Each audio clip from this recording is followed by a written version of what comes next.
Uh, in this video, we're going to discuss on what it is that we can do to fix the economy. Now, this is probably one of the most common questions that I get since I started this channel is what it is that we are supposed to do. Like, what is it that we're supposed to do to fix the problems, or how it is that we're supposed to deal with all this stuff that's going on? And I find this to be a very difficult question to answer because I get it a lot. And ultimately, what I have said is that you have to internalize the information so you can make the best decisions for yourself. And people still don't really seem to get this. Like, they don't really grasp the idea of what it is that it means to internalize the information so that you can best make the decisions for yourself. They just don't get that. They just don't, like, they really want to be told, I need step one, step two, step three on how to deal with my life or the economy or my finances or savings or investments or whatever it is that they got going on out there, but they don't realize that there is no way that anybody could do that for them. Like, it's just not possible. So when we think about what it is that has created the situation that we are now in, that we have to supposedly fix, like, what is it that's going on in your life that needs to be fixed, right? Like, what is it that's going on out there in the economy that is now making your life no longer acceptable to the situation, and now it needs to be fixed, right? This is a question that you should really ask yourself, because some people out there are killing it right now. You know that, right? Like, there's some people out there who look at this economy and going, I have no idea what it is that you're all talking about. I am doing quite well, right? From the position that they have put themselves in. Now, I'm not necessarily saying I'm one of those people, but I'm not, like, trying to say that the economy is so much in shambles that nobody can go out there and make it. There's plenty of people out there who are doing it. And so when it comes to the economy, it's really each individual person for themselves and what it is that they are doing and the decisions that they have made that led them up to the point that they are now in. So let's think about what it is that the economy is in, the situation that we are in, that now has people wondering why it is that things are so different from the way that they used to be. Because that's really what it comes down to, is people say, well, back in the day, it used to be like this, and today it's like that. Right? Not realizing that it's always a constant change. And now, really, this is where I think studying books like The Cantillon Effect, or, studying Cantillon's essay on economic theory, really gives you a much better understanding of why it is that the economy flows through the situations that they do. And it really has to come down to how the people are reacting, how the people individually deal with the situation that's at hand.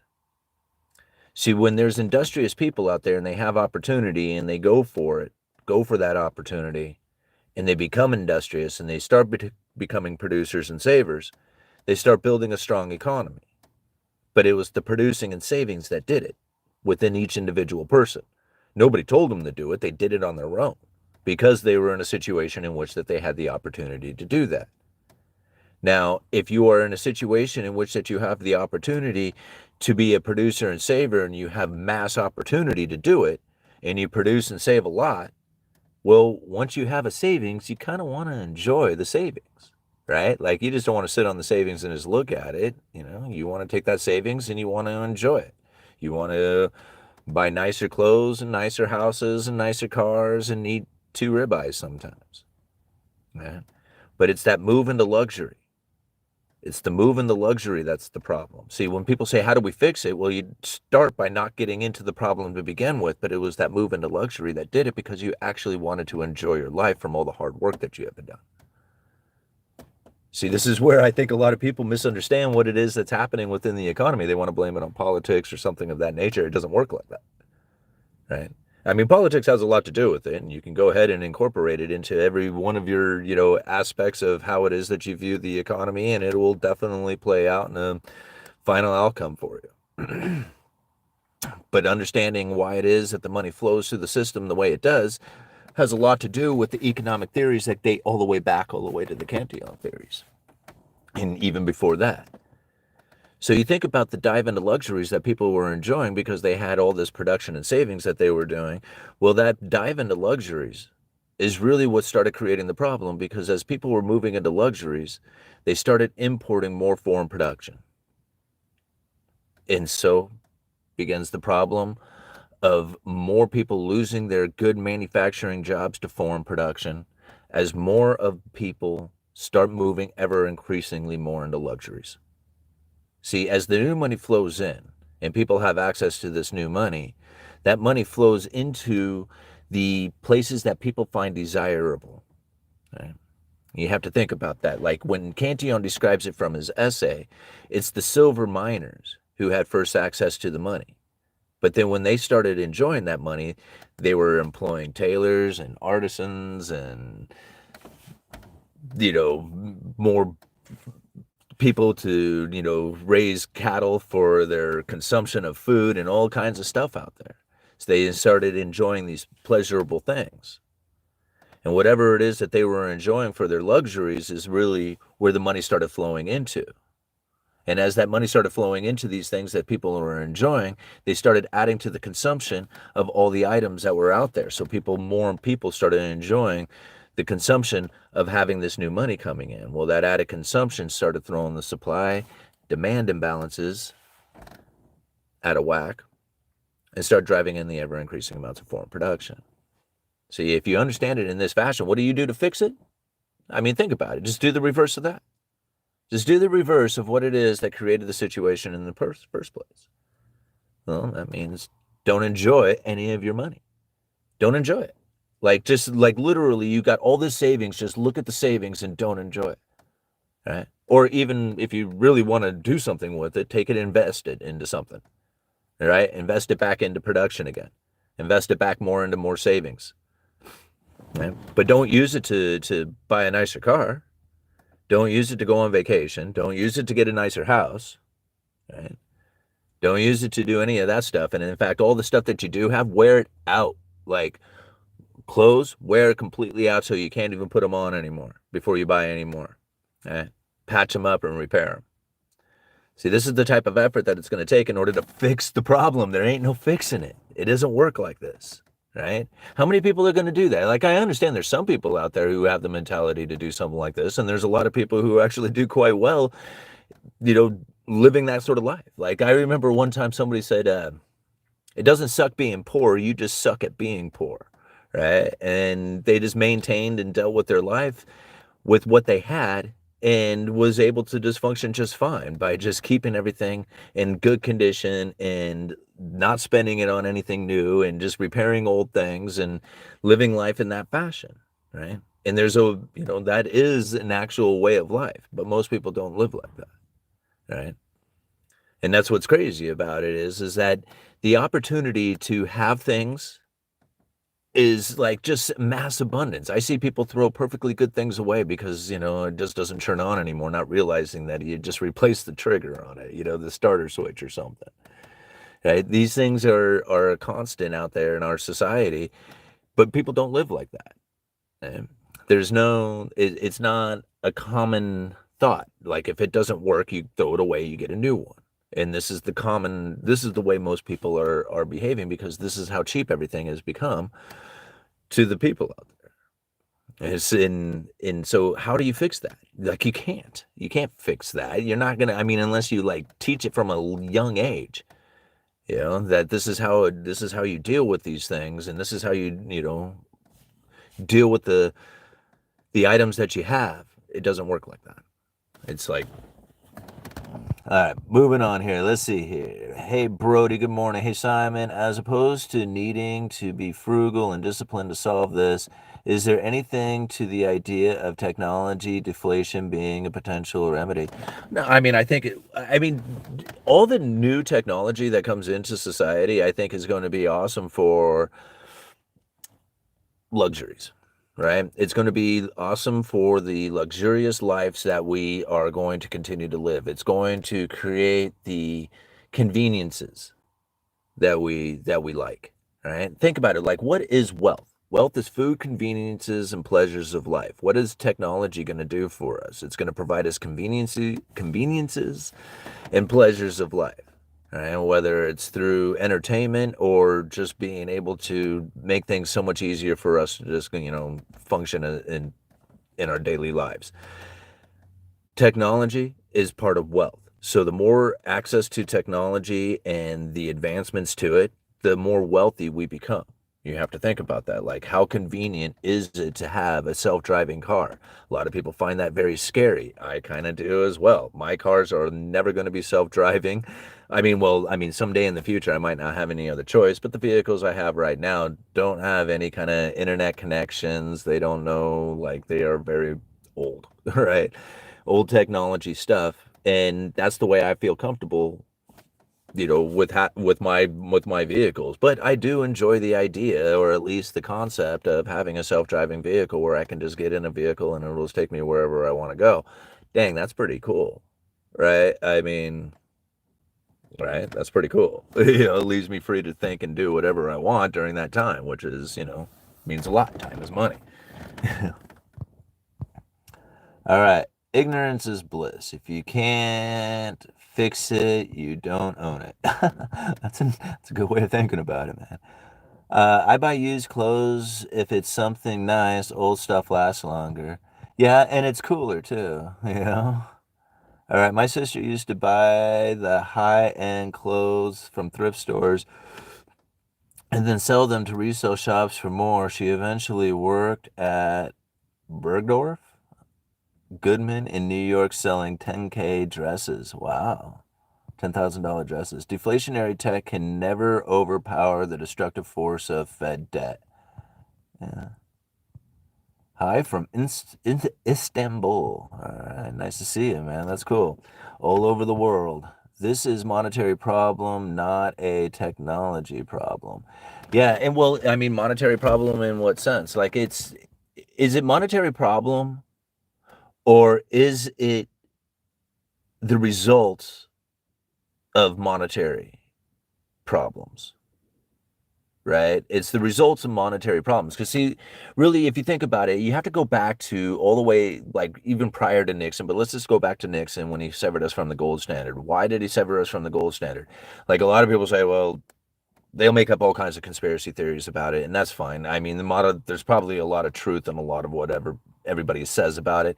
But ultimately, what was coming down to was the fact that we were enjoying the money. We were enjoying the fruits of our labor from all the industrialized revolution and pumping out all the best products that the world has ever seen, and the world was sending us their money, and we were enjoying that money, and we raised our standard of living. And as we raised our standard of living, we started importing more foreign production. As we started importing more foreign production, we started exporting our gold, and people realized that if we continue on this path, we are going to export all the gold out of the United States, and we are going to be suffering in misery and poverty. And it was perfectly described within this essay, right? So it's not a political thing that was happening, although a lot of politics were involved at the time. It was the economic forces that were taking place that was forcing the gold out of our nation, that they said, nope, can't do it. All the people here are going to suffer and die and riot, and they're going to be really pissed off if we continue to do this. So let's sever us from the gold standard, and we will just become a debt issuer until that doesn't work anymore.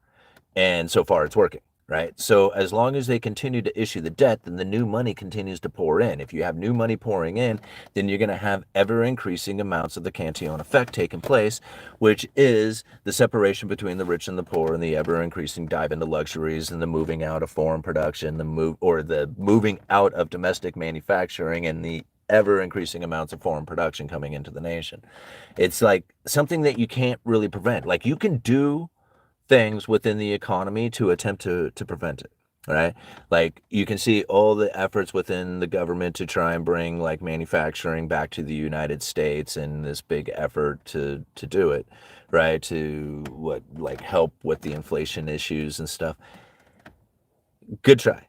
Like, it's a good try, right? And it'll probably have some impact for a while, but it's going directly against the tides.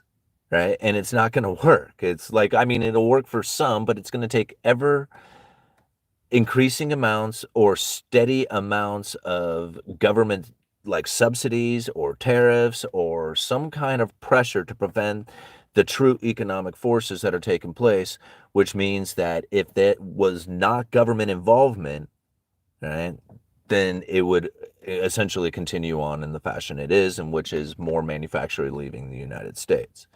See, like, they wouldn't be able to do the things that they are doing with the tariffs and the subsidies and all the other stuff if the economy hadn't grown to the position that it's in.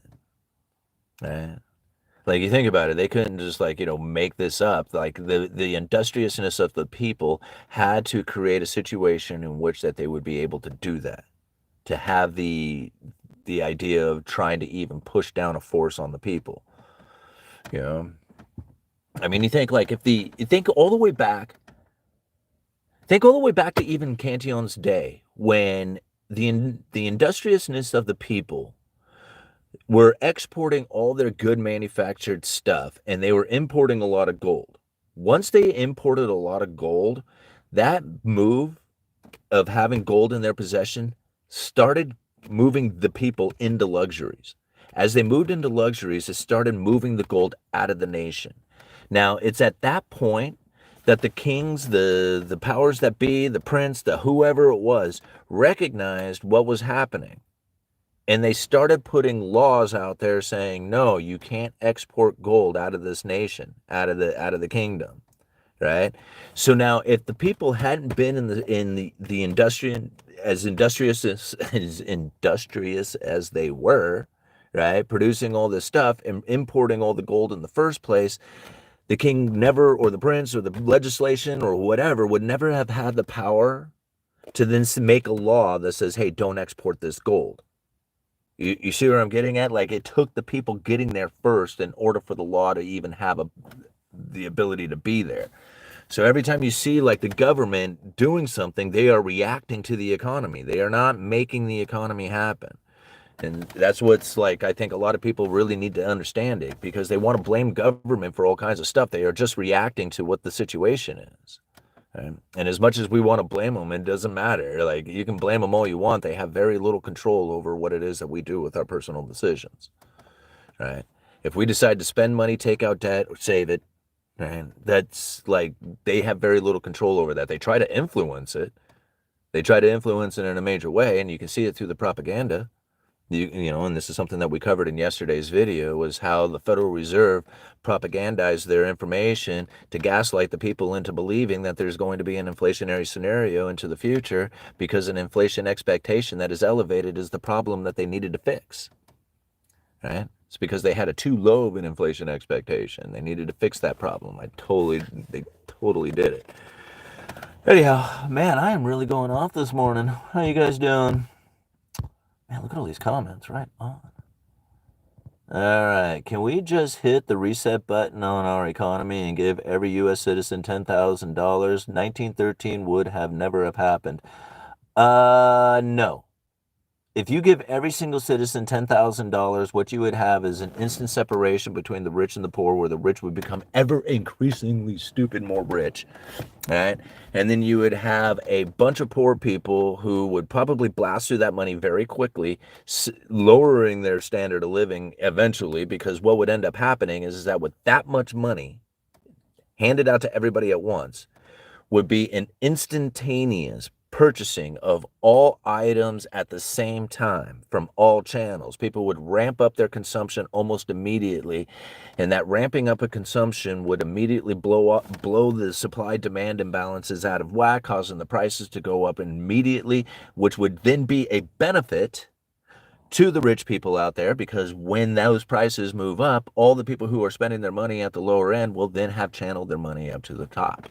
So handing $10,000 out to everybody would probably be the worst idea in the entire world, because that would separate the rich from the poor even more. Now, if you handed out everybody $10,000 and then somehow tax the rich, the equal amounts of it or something of that nature, and you come up with this MMT theory kind of thing, where, you can kind of, like, channel the money around in a big, like, controlled, I don't know, even, I just don't even want to begin to delude myself with the idea that this is an actual real idea of, like, an economy. It doesn't work like that. I mean, I understand that there's a lot of people out there who have fantasized about this idea and probably have come up with some pretty good concepts and, theories about how this is supposed to work. It won't. All right, it won't. Because you got to break it down to as simple as it comes down to, is that you cannot control the individual person. And the individual person is the economy. And that's really where it comes down to. It's just like each individual person and the decisions that they make. That is how the economy operates. And now, if you take every single person, right, and you go and you tell the government, man, this is exactly how I want you to conduct yourself so that I have the best outcome, there's no way that they can do it. It would never happen, right? So there's no way that the economy is going to function for everybody out there, but it will function for some, right? And it will function for some in a really, really, really beneficial way. And other people won't see it at all, and they will suffer the consequences from that. Now, this is really what it comes down to, is understanding how this operates, like how the economy got to the position that it is in, and knowing that it is not something that can be turned around and fixed, right? It's something that you have to actually understand what it is you need to do in order to operate within the system, right? It's kind of like the time that I described, being out on the river, out on the Columbia River. If you're operating one of them big freighters coming in, right? And you're trying to navigate your way up the river, or you're on a little 12-foot duck skiff and you're zipping around out there, you are not conducting yourself the same way, right? You're in the same atmosphere, the same environment, the same conditions, the same place, right? Looking at the exact same things. But the way that you conduct yourself is completely different. You are not doing the same things. You are not thinking about the same things. You are not operating the same way. And so this is really important to understand, because when people look for the answers within the economy on how to fix it, how do you fix? Like, what if that guy's in trouble? What do you do to fix that? These two people don't have the same things going on, right? So this is why you have to understand it for yourself, because there's nobody coming to fix it. Like, I don't care who you vote for. I don't care what ideas they have as far as what it is that they can do.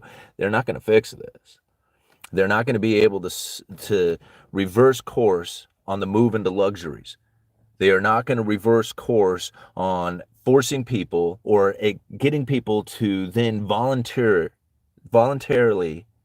move into savings and productions on a grand scale and do it for generations.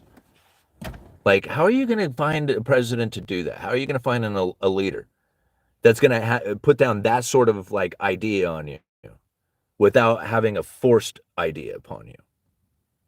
Like, think about like how it is that the communists like kind of convince the people out there, and what it is that they got to do. We all got to work hard together and save together and do this together, right? This is like, it's a communistic thing to think that you can fix this.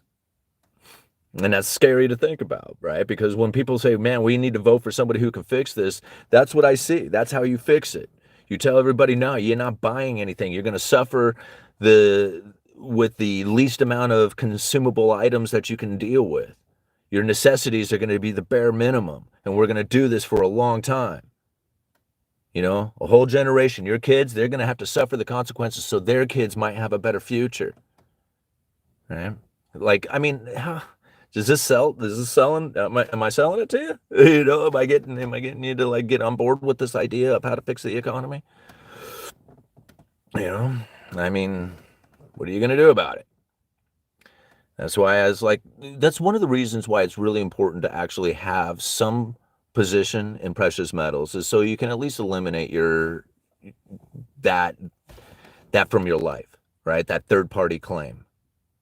This is where a lot of people end up suffering with the idea that government needs to do something, is because they've put all their money into like the stock market or the bond market, or into something that then has them dependent that the government now exists, right? And without the government existence, neither will their portfolios and their retirement and all the other stuff, right? How scary of a situation would that be? And yeah, that would create a lot of anxiety, But if you're in precious metals, you don't worry about that kind of stuff, right? And you don't have to be completely in precious metals. You just have a decent amount of it, right? Something that gives you the ability to sleep at night, that says, okay, all right, if they do go crazy and fall apart and all the things just completely collapse, at least I'm somewhere, or have something. All right. Man, I am really going off this morning, aren't I? All right, secure the border and stop devaluing the US dollar. We need to stop meddling in the affairs of other countries and mind our own business. No, I agree, Joe. I think those are actual wonderful suggestions. Like, I mean, they're not bad suggestions, but the thing is that in order to accomplish such a task, it's gonna involve the things that I am talking about on how to fix the economy. Right? Securing our borders is stopping the devaluing of the dollar is going to I mean, the stopping of the border is like, I'm cool with that, right? I mean, secure borders is fine. But the devaluing of the dollar is going to be a very dangerous thing, right? Or the stopping of the devaluing of the dollar, right? And in the reason that goes behind that is that we don't export, right? So we import. We are importing nation. And so we want people to use the dollar in order for us to have the way of life that we do. See, if the people didn't use the dollar on the world scale that they do, like for world transactions, we would never be able to borrow the money in the intense fashion that we do in order to have the highest standard of living we do. See, if you were a manufacturing nation where you're producing a lot of stuff and you're selling that stuff to the world and the world is sending you money, then you can have a high standard of living, right? But if you're not producing stuff and selling it to the world in order to maintain that standard of living, you have to borrow that money into existence in order to maintain that standard of living. And that's the position that we are now in. See, like, think about it. If you were massively in debt with brand new cars and brand new house and all the credit card debt and all the other stuff, and you're like, man, I really want to fix my problems, what would you have to do? Think about that on your own personal life. If you were sitting in that situation, you had a house, major house payments, credit card debt, car loan debts, all this student loan debts, you had debt that you didn't even remember you had, right? You got all this debt that's in existence and you want to fix that problem. What do you have to do? You would have to stop going into debt, which means that you could not enjoy the new money anymore, right? No more enjoying new money. So you can't take out any more new debt. Now, what else? Now you have to get out of debt, which means you have to work hard. Right? So now you're going to put in overtime and not enjoy any of that hard work that you're doing in order to pay off the debt. And how long do you have to do it? Well, it depends on how bad in debt you are. And if you're terribly bad in debt, like the United States is, that means it's going to be generations. There's no fixing this. Right? It's better to understand it in that fashion, right? Better to deal with it than to try and fix it, because there is no fixing it. Right? It's better to be in a position in which that you're prepared to deal with a collapse and then hope that it doesn't happen, right? And try and figure out how it is that you can position yourself to best take advantage of all this. Yeah. And everybody's going to be different, so I don't know what it is that you can do. Some people are doing it in real estate. Some people are going to do it in stocks. Some people are going to do it in clever ways of like shorting stock markets when there's economic collapse and stuff like that. There's all kinds of ways to do it. Right? Yeah. Oh man, look at all these comments. 342 people watching right now. This is awesome. All right, best advice I can give: prep and learn to make money out of the system.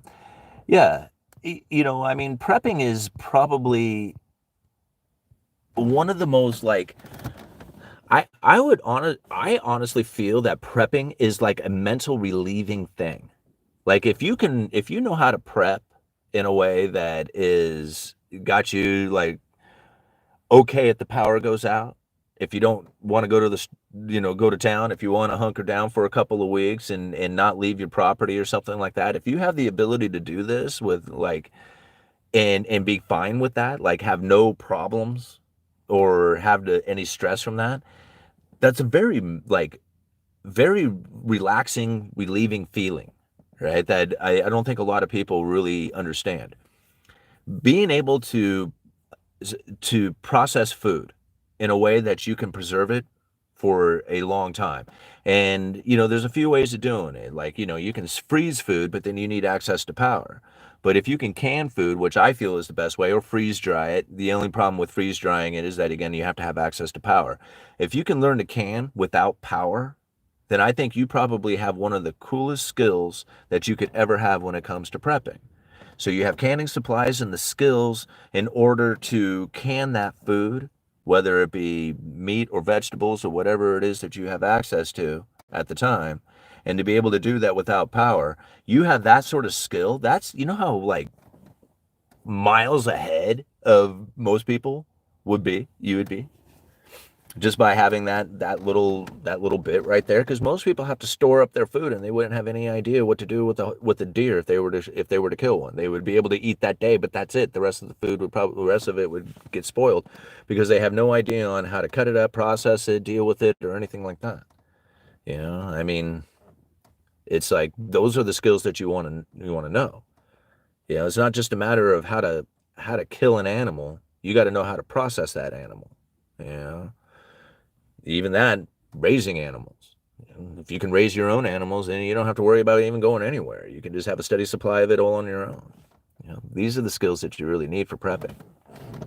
That's how you survive. And that's good advice, just because our food sucks nowadays when it comes from the store, right? Growing your own food is just healthy anyway, and it should be done, regardless if you're prepping or not. All right. Alexis, ideally you want to keep your credit card utilization rate at around 3 to 5% of the total credit limit, but comes down to how much you can pay every month on expenses. Water filtration system is also keystone to survival. Yeah, Broken Arrow, that is true. And I have a tendency to kind of forget about the water filtration part of things, just because like it rains 9 months out of the year here. So water seems to be everywhere all the time. And so I don't think about like water as much as somebody who might be living in the more desert-like environment. All right. Salt will be valuable. Yeah. And again, like, learning how to make salt from, salt water from the ocean water. Yeah. I go to town every 2 or 3 months. Oh my gosh. Even if I do not need to. Wow. Ironwood Workman. That's hanging out. All right. Hey, UE, what are your thoughts on the mortgage stimulus? The mortgage stimulus. The idea Freddie Mac will purchase secondary mortgages, which will provide borrowers with a cost-effective way to tap into equity. I don't know. I mean, are they planning on buying them to a certain amount or to a certain interest rate or a certain price? I mean, I'm not exactly sure where the stimulus is coming from or what that exactly means. Like, I would have to look into it a little bit more, but I don't know anything about that and wouldn't have really any kind of opinion on it. At this point, anyhow. You described me perfectly at around 20 minutes in fix and repair the appliances and things I own, don't buy new. With YouTube, you can fix almost anything. Yeah, I agree. Like, I would have to say my wife is pretty good about like looking at YouTube to fix things. Like the washer was going out and she YouTubed how to fix it, and like a couple of times now the thing has just been messed up where it doesn't work, and she's torn the pump out of it, and she's like reset the computer, and she's done all kinds of stuff on this damn washer to keep it going, and it's still working today. All right, if you can set snares, you'll eat fresh meat daily. All right, have a good book of how to, or a few good books on how to. You can boil water to make it safe. Cost of salt has gone up 50% in the past few years. Fallout of making surface water bad. There's only a handful salt companies. Fallout from what? Tailwind to real estate. All right, UE, 2 trillion stimulus, supposedly. You don't hear about that? No, I guess I hadn't. I mean, if that's coming from the government side of things through fiscal policy, I haven't seen it. Like I missed that one. I don't really follow a whole lot of fiscal policy. I'm looking at monetary policy. I don't see anywhere where the Federal Reserve is stepping up with that. Right? So it's not like they're adding new money into the system to buy into the housing market or buy into the mortgage-backed securities, at least not from where I found. So if the government has figured out a way that they're going to step up there and do it, and whether they sell bonds in order to buy bonds, I mean, if that's like the case, sell treasuries in order to buy mortgage-backed securities of some sort within the scheme of things to try and bring interest rates down. Not that that's going to provide any kind of housing relief to anybody, because that's not going to provide more housing to an overwhelming demand, right? So, I mean, just the idea of it alone to me means that they're probably going to end up supporting the housing prices, right? By making housing, if the government is an attempt, right, regardless of the program, right, just saying this out loud, if the government is going for an attempt to try and provide an environment in which that the payments would be easier for the people out there, then that is going to create a situation in which the house prices will move up. All right? It'll either support the prices or move them up. It will not bring an environment in which the prices will come down. The only way that you can bring an environment in which the prices will come down is by bringing in more supply of homes. And that's it. Like, regardless of what the program does, like, regardless of how much money it is or whatever, like, I can't estimate on what it's going to do as far as, like, it's going to create, like, a 50% increase in the price of homes. Who the hell knows what it's going to do, right? Whether this program is, for real or make-believe, right?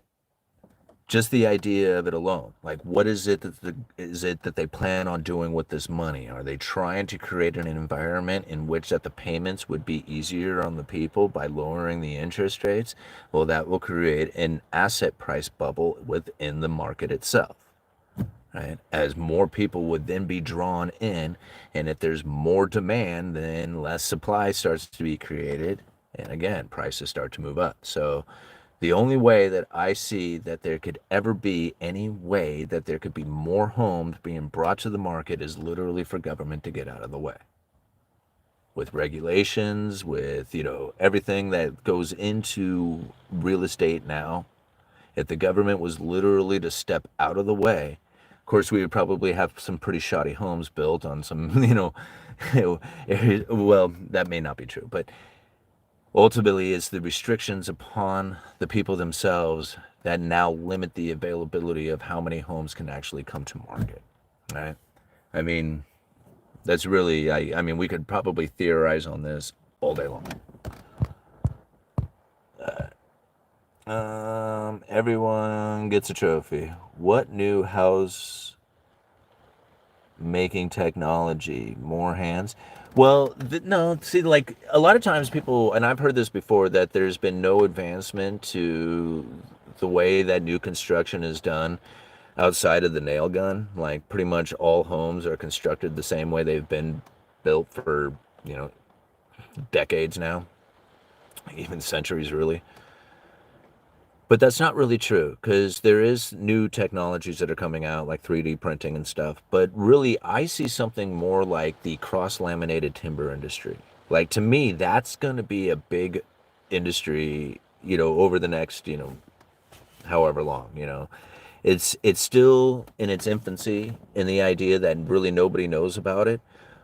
But if you could imagine, like, all the pieces to build a house have been built in a factory, delivered on truck, and set into place on site. There is no real, like, cutting and fabrication taking place on site like you would typically see with, like, your traditional wood stick built frame home. This is going to be something that comes already cut to size, ready to drop into place. And now cross-laminated timbers, they're already using for, like, high-rise buildings, commercial applications like hospitals and schools and libraries and other commercial, buildings like that.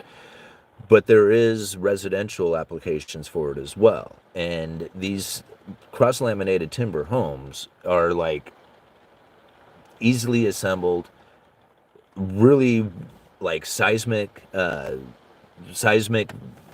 am I trying to say, seismically better for, like, earthquakes and stuff like that, including fire prevention too. Like, a lot of times people are thinking about, an all wood constructed high-rise building or something like that would be terrible for fire, right? In case of the entire building going up in flames or something, but they've really proved that these cross-laminated timbers really don't burn through. They kind of char on the outside, but the fires really can't spread through these buildings using these particular timbers. So to me, like, that's going to be a major advancement to the new construction industry if it was to ever take off. And the other nice thing about it is that these cross-laminated timbers, as opposed to needing like a particular type of tree to be sawed into lumber. Like, a lot of times people don't realize that. They look at, like, any tree can be cut into lumber. It doesn't work like that. Only a particular tree of particular size and species and quality can actually make it into the lumber industry. However, the cross-laminated timber industry doesn't necessarily need the high quality or even, specifically down to this type of wood in order to make it happen.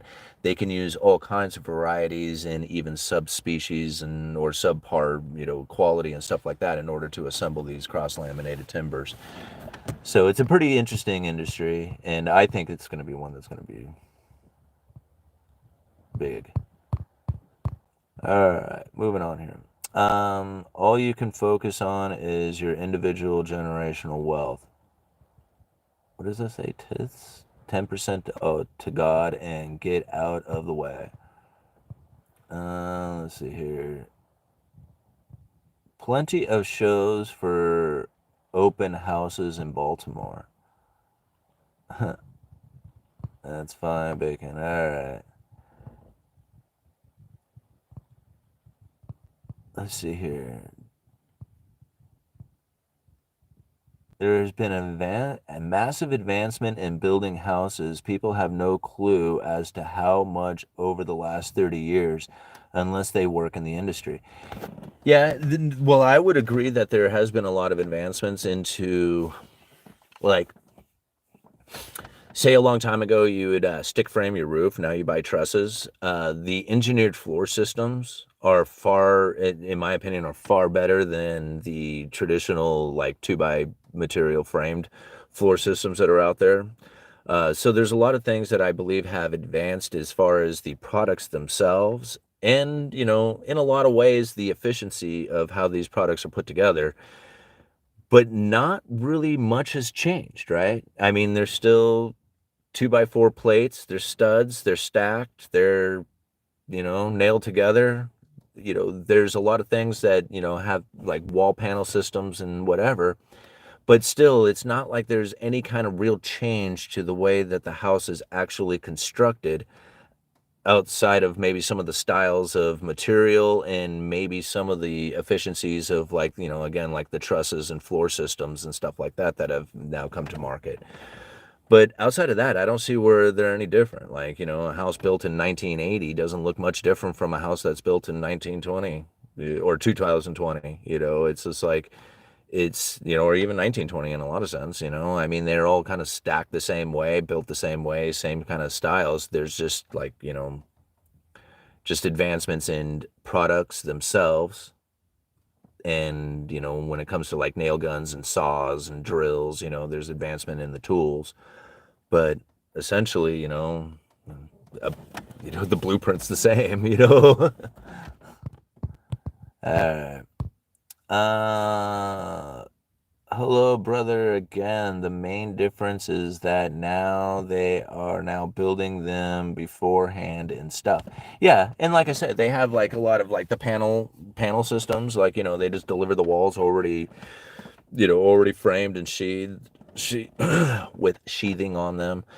There's a lot of stuff like that that's happening within the industry, but still, it's still like 2x4, 2x6, 16-inch centers, 2x6 plating. It's all the same material. It's just like, it's just assembled someplace else and then shipped in. It's still the same, right? It's just a little different. But no, that's not like, is it advancing it? Yeah, a bit, but it's like, after that, how do you advance that any further? You really can't. It's just like, so you assemble the walls, or manufacture the walls someplace else and then ship them in to have them stood up on a job site. that only alleviates the time on the job site. It doesn't really alleviate the time that it took to actually assemble the wall. You could have done that at the job site or at this factory. In fact, it expands the timeline because now you have to ship it again to the job site instead of shipping it right to the job site, right? You know. All right. Let's see here. Not interested in my crib being modular, need customs. Yeah. Um, I did construction for years. I also did commercial fishing. I know a little about everything. Yeah, I live in a commercial fishing community and I did construction for a long time and I'm still in the construction supply industry. So, and I don't know, I think I know a lot. Anyhow. All right, self-education. Are the materials used to build a house lower grade now versus historically? Um, well, yeah, no. It depends on what it is that you're looking at. Like a lot of the framing lumber that was used back in the day was incredibly high quality. It was, all milled out of these really old growth cedar or old growth fir logs that were just incredibly tight grained, which gives it a very long preservation life to it, especially if you have like, rot issues. Like you don't experience that as much with older type of lumber that was milled from those older trees. Nowadays, the trees are much younger, and the rot resistance from them is very much less. The strength of them, the quality of them, everything else has become very deteriorated in a sense. But other than that, I don't really think like the quality of materials has gone down. I think it's only actually gone up because it's a different type of material that they're doing nowadays. So if you can imagine back, in the 20s, everything 100% was wood from the walls, the siding, the windows, the roof, everything about it was all wood. Nowadays, you have composition roofs, you have fiber cement sidings, you have, engineered floors, you have engineered studs, you have, even metal studs. There's a lot of material now that is much different in existence than was in existence back in the day. So the quality of what they used back then is higher quality than what they have today, but the quality of the new material that they are using, I think, is superior to what it was that they had back in the day. So, for example, if you're going to side your house, you side it with fiber cement siding, you get a good quality paint on there. That's pretty bulletproof, right? You go to the doors or windows, you got vinyl windows, you got fiberglass doors, composite jambs, composite trim, or fiber cement trim. You're getting to a point where, like these houses are really well constructed to last with some good external materials. Of course, it all comes down to installation and who it is you have for a carpenter putting that stuff together. But again, like that's the way I kind of feel about the material nowadays. Of course, there is shoddy material that you can buy, like, using OSB, which is oriented strand board. A lot of people call it flake board or chip board or something of that. There's a lot of names for it. It's not the highest quality plywood in the world. I mean, a lot of people look at this stuff, especially when you're in rot repair, as complete garbage because really, if you have some kind of water damage issue and you have like the dry rot thing kind of going on, that OSB is like dust. It turns to powder. There is no substance to it whatsoever. And so when, you think about it as from like a home repair kind of aspect of things, and you look at it from a carpenter, you're thinking, man, I've seen this stuff just absolutely turn to garbage. I wouldn't trust it. Plywood has a tendency to hold together a lot stronger, so, when it comes to quality of the material that you buy nowadays, there are options of really crappy stuff as opposed to the higher quality things. But really, if you construct the home well and you use OSB for sheathing and you get a good cladding over the top of it, like, you get a good roof nailed down, you get the good siding put onto it, you install it properly, you do a good job of everything with your vapor barriers and all that, I'd trust it. I'd trust OSB. It depends on the carpenter who was putting it in. But I've built a lot of houses out of that stuff, because that's what the material that they requested. And, they seem to be doing all right. Things won't change until the huge wave of baby boomers holding on to dear lives finally let go. No, I don't think that'll change anything. I mean, it's an interesting thought, as far as that goes. But as far as making any kind of real change, I don't expect that to actually happen, because why would that reverse anything that was described hundreds of years ago from the Cantillon effect, right? Now, I think a lot of people might have the idea that these baby boomers are holding on to all these houses, and once they let go of the houses, all these houses will be free for all the people out there who don't have a house to now have access to a house. Okay, I've kind of considered that theory as well, because this seems to be a popular one out there. But when I look out there at most people that I know who are, I wouldn't say most people, I would just say a lot.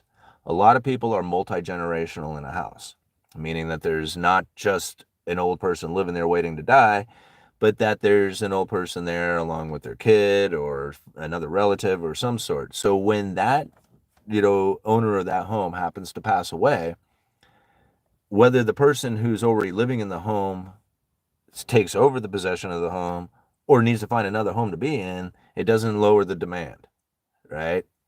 It doesn't increase the supply. The supply might come available to somebody out there, but then also the demand is met by another person looking to find a place to live, right? And this is going to be the case for a lot of times when you find the older population starting to pass away, that they're not going to be able to, that's not going to be the flood of inventory that people are anticipating going to be showing up, right? Now, it might create some, but how much could it possibly do?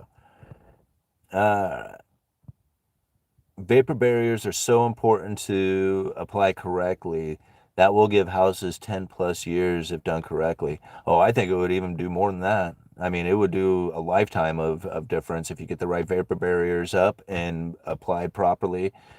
The drain wraps are incredible. Like around, I don't know where else in other places of the nation, but here in our area, they are very, very particular on the vapor barriers that go up, and so you have rain shields and all kinds of stuff that's happening. All penetrations have to be flashed to the outside. It's just they're taken very seriously.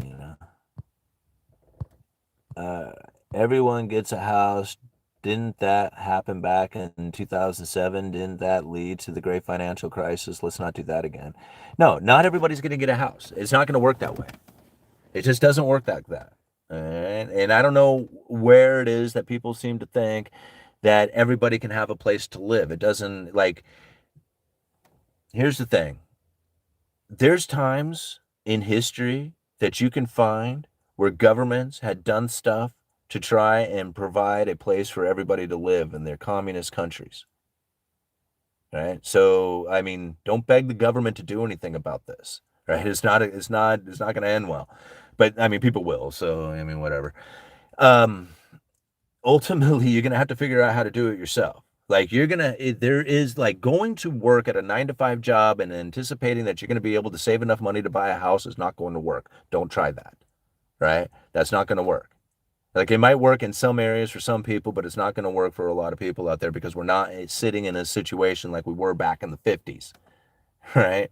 This ain't going to work like that anymore. If you want to have a house, you're going to have to do things like follow what Lumberjack Landlord and Dion and those guys are doing, Mike Zuber, and do things like those guys are talking about, like the house hacking, right? Where you can actually get onto a piece of property, maybe have a place that you can park an RV and live on it while you rent out the house, things like that, because the traditional ways of getting into a home isn't going to work. You're going to have to figure out another strategy. You're going to have to team up with other people. You're going to have to do things that are not the norm, right? Because if you try and go the normal way to get into a home, it's going to be very, very difficult because there's just simply not enough out there for everybody to do it that way.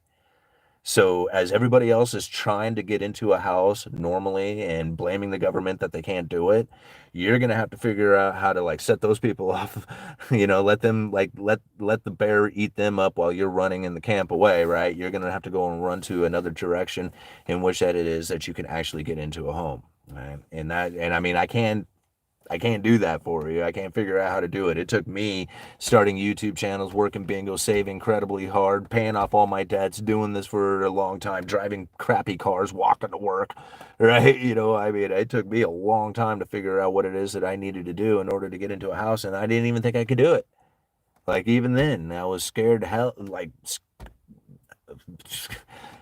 didn't think I could get it done, right? And so, you know, I don't know what it is. Like, people looking for answers on what it is that can be done. You're not getting into a house. You're just not. All right. And so coming to that understanding and being frustrated with that means that now you can step out of what it is that you have been normally doing so that you can go and take on a position in which that you can actually make it happen. And you're going to have to know that it's not going to be from the traditional means. Right? It's just not enough of a house. There's not enough houses out there. Right? And so just know that. Just know that you are in a crowd of a billion of other people who want to have a house too, and you're in competition against all of them. And every single one of them is begging the government to do something about it. Good luck. Right? It doesn't work like this. Wow.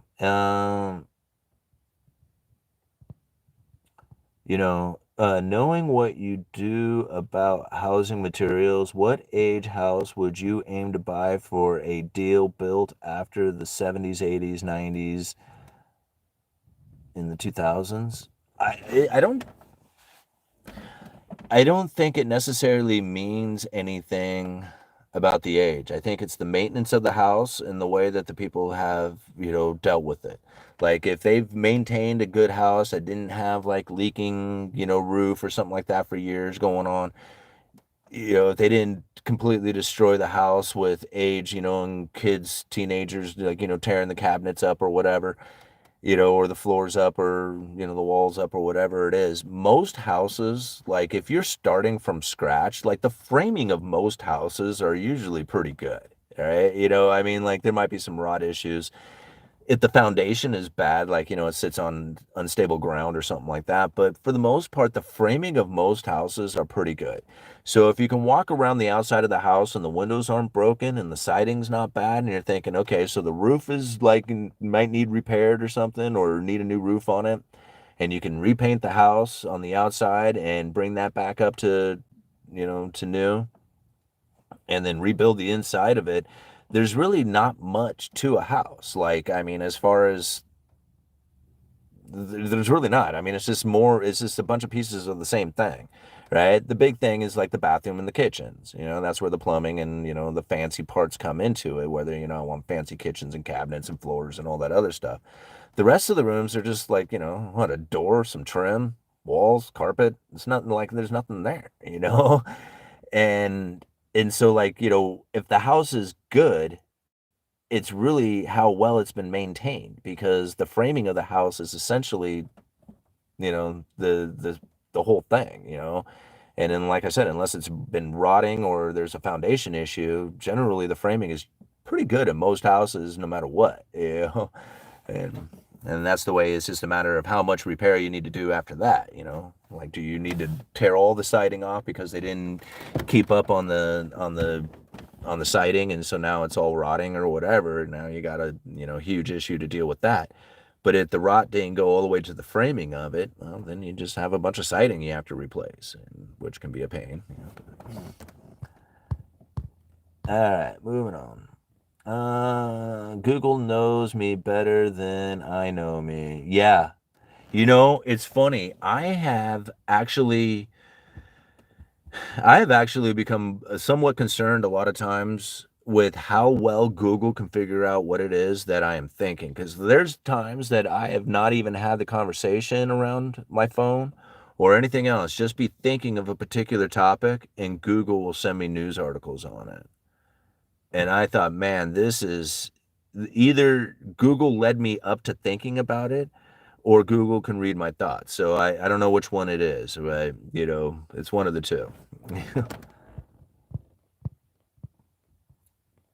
Alright. I've started getting bio cleaning service ads for cleaning crews for gruesome deaths from Google. Wow, that was bizarre. All right. Dustin, you'd already have copper. Yes, try to keep it, but mainly new installation is going to be PAX. Yeah. Houses are simple, but the materials are insanely high priced. Yeah. People do not see how much labor goes into producing lumber, for example. I don't think people realize, yeah, there's a lot of labor that goes into it, but it's even more so. I don't think people realize like how much equipment it takes to make lumber. Like you think about it, from the very beginning, it takes a lot of equipment to haul something that is incredibly heavy that doesn't get paid, that doesn't have a lot of price to it, right? I mean, you think about it, from the time you drop a tree, it is taking a lot of machinery and cable and effort and energy to not only get it off the hill, like to get it up the hill to the trucks, but then haul it off the hill to the mill, right? And then from the mill, run it through all the saws, then truck it again to the distribution networks. And all this for a 2x4 that's $3. So you think about like how much time and effort and energy goes into producing lumber. It's really not that great of a commodity. Like it's not that profitable one.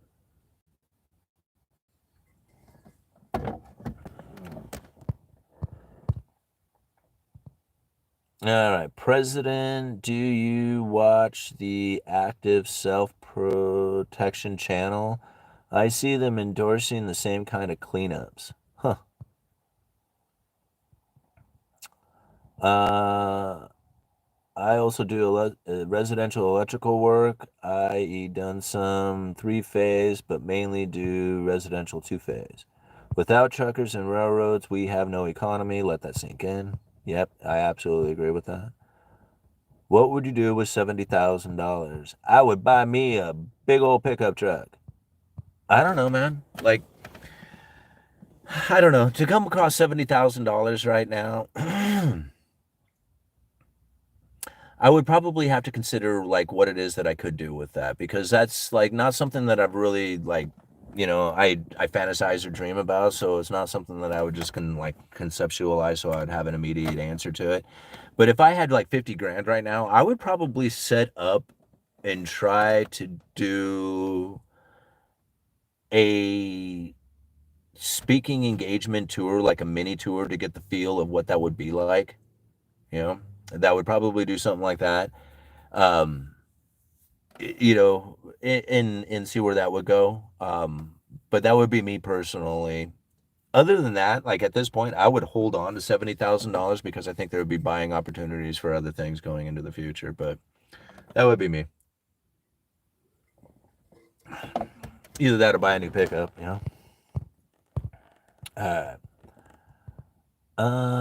Please, people, stop using copper pipe. Save yourself some headaches. Huh. Why should buy a used sailboat to sail away?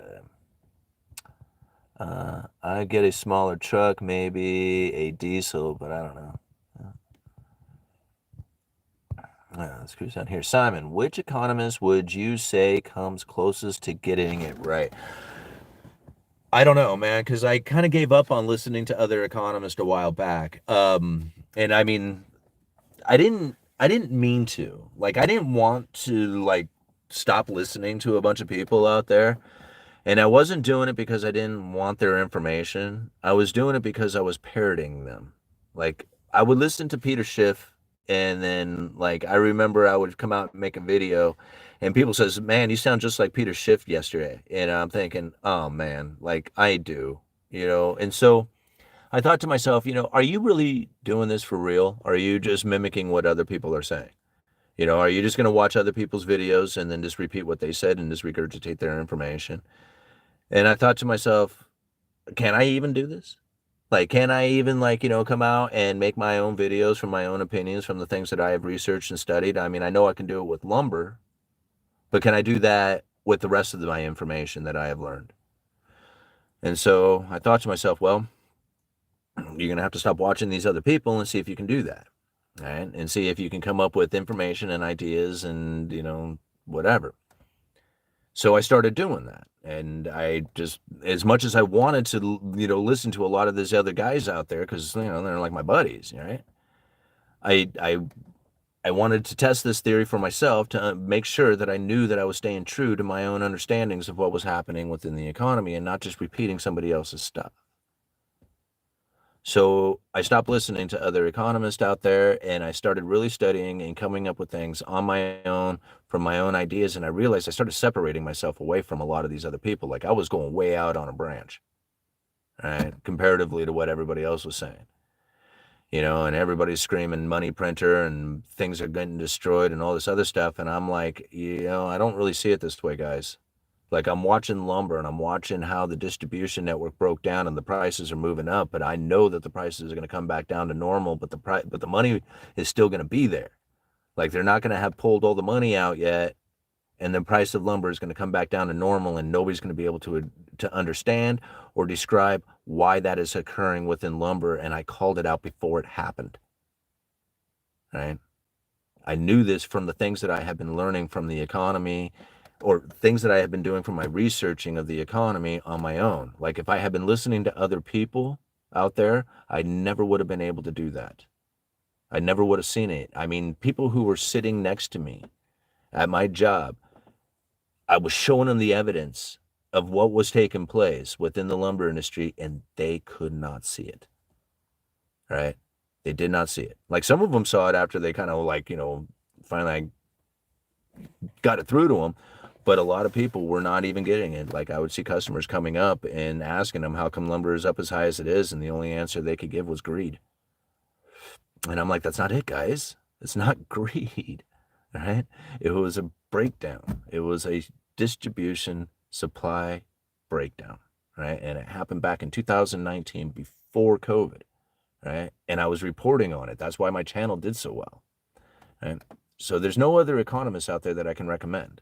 I just wouldn't, right? I mean, because I don't listen to anybody and therefore I can't recommend them. Now, however, the economists that I liked when I do listen to them are guys like Brent Johnson and Jeff Snyder. Those two dudes, like when I go to the Rebel Capitalist and I hear those guys speak, they are my favorite, right? Those two guys are by far my favorite people to listen to.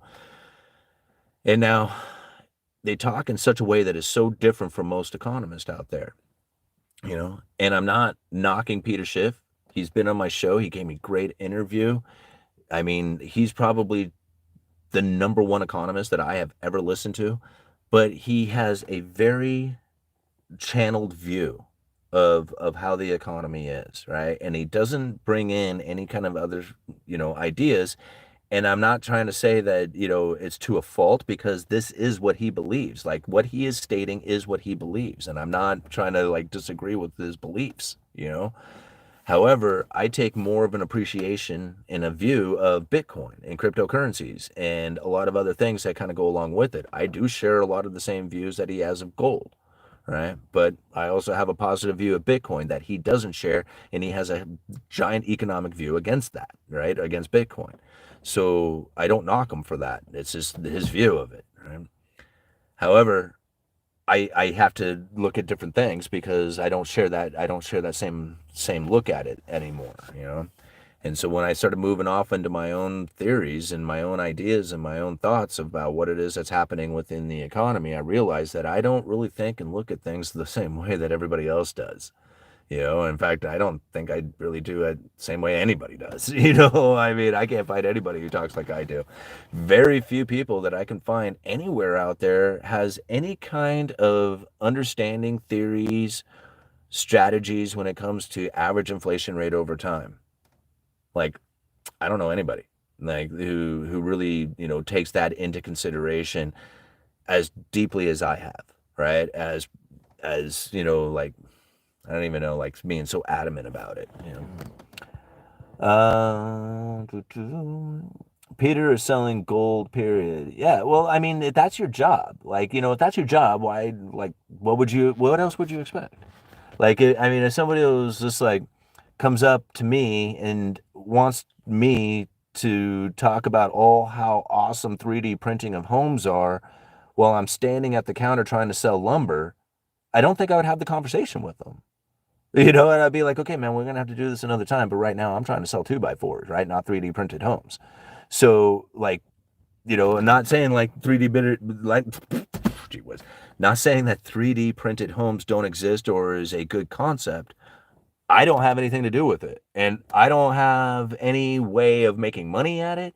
And I don't think they would work in my area. So I'm not even considering what a 3D printed home would be like. But again, like if I was into 3D printed homes, I would be trying to sell 3D printed homes and I would be going around to people who sell materials for 3D printed homes and trying to sell that to them, right? Even though they may not even want it in my area.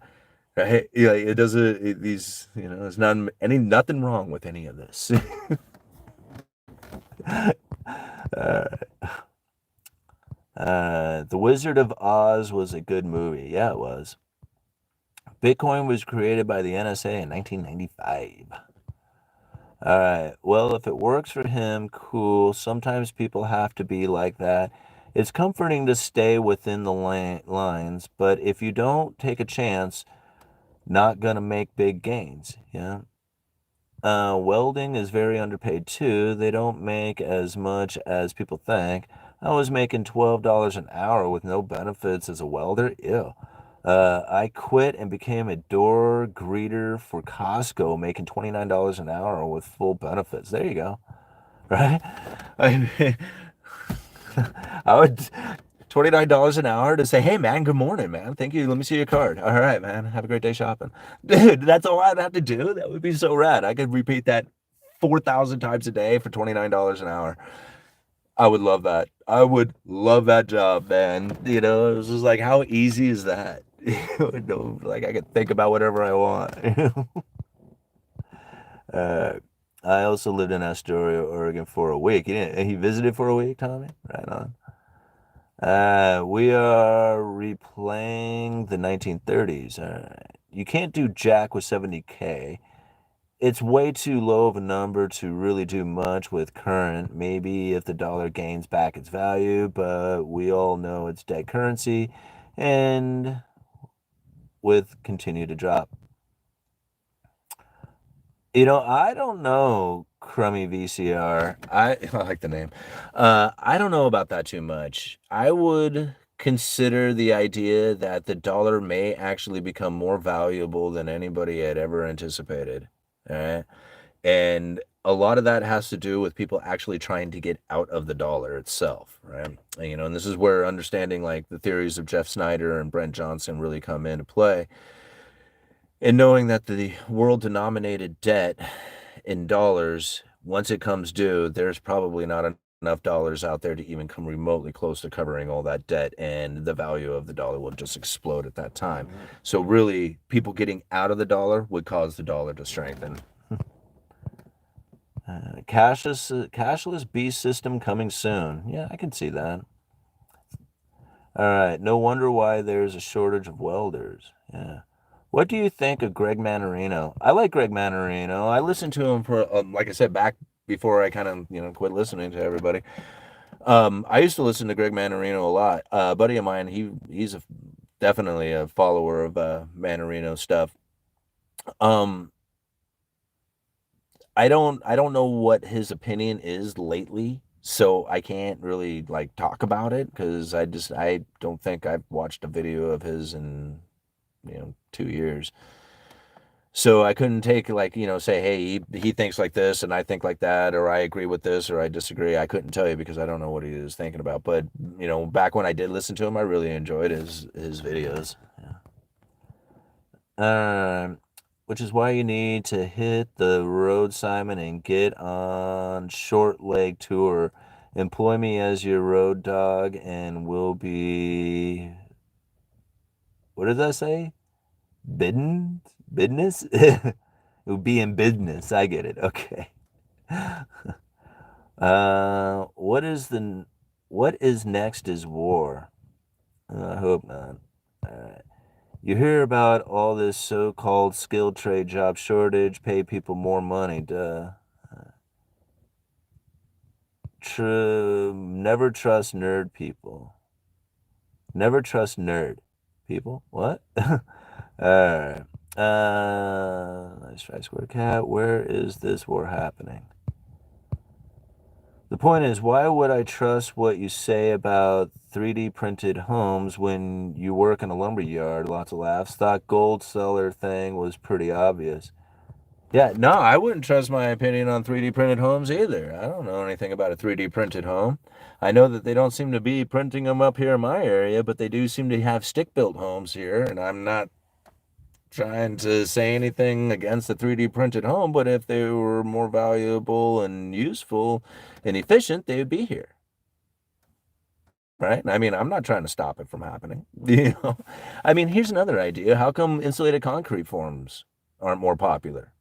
Like, I think that's a wonderful idea. It doesn't have anything to do with wood framing, right? But I don't see a whole lot of people doing ICF homes, all right? And that's, I mean, it's because they're not as popular. They must not be as efficient. They must not be like, I mean, I'm sure the home energy efficiency is, but as far as the actual construction of it, for whatever reason, they're not that popular, right? And I think it's a great idea, and I don't have anything to do with them. All right.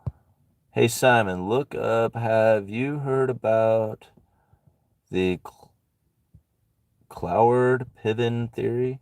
Interesting. No, I guess I haven't. They okay, I guess, but traditional homes are probably going to outlast them. It's good to have options, though. Gee, nice. Haven't heard of him, but are interested. Not sure about Simon if he's heard or not. Who are we talking about there? All right, I was working around criminal sex offenders, huh? And druggies being a welder. Oh, that sucks.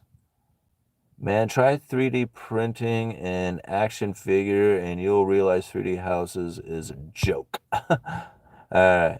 If there is an economic model that, is there an economic model that I defend? No. Because to me, there is no economy that's good or bad, so therefore I can't defend one. Right? Like defending something would be like, hey, I think this is a good idea and I need to keep this in this consideration. I don't. Like whatever's happening within the economy, I have to adapt to, and there's nothing I can do to change what is happening out there in the economy, but there is all kinds of things that I can do to change the way it is that I behave. So there is no economic model that I'm approving of. I don't approve of the gold standard. I don't approve of a Bitcoin standard. I don't approve of fiat standard. I don't approve of any of this stuff out there. But then again, I don't deny that it exists, right? So the fiat currency is the one that we are now operating within. Whether I like it or don't like it doesn't make any difference, right? It doesn't, like, that's inconsequential, right? Because there's nothing I can do about it.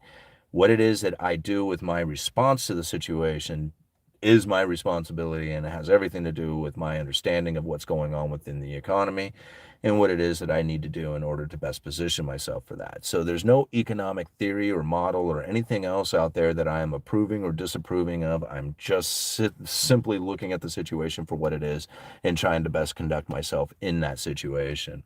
Now, when it comes to a gold standard, I'm cool with it. I'll be in a gold standard. I know how to operate, or at least I've thought of what it would be like to operate within that kind of economy, right? Which a lot of people are not prepared to deal with, and there would be a lot of booms and bust cycles through the business, the business bust cycles, business booms and bust cycles. There we go. But it would be much different than what we are experiencing now with our debt booms and bust cycles, right? So, which one do you really want?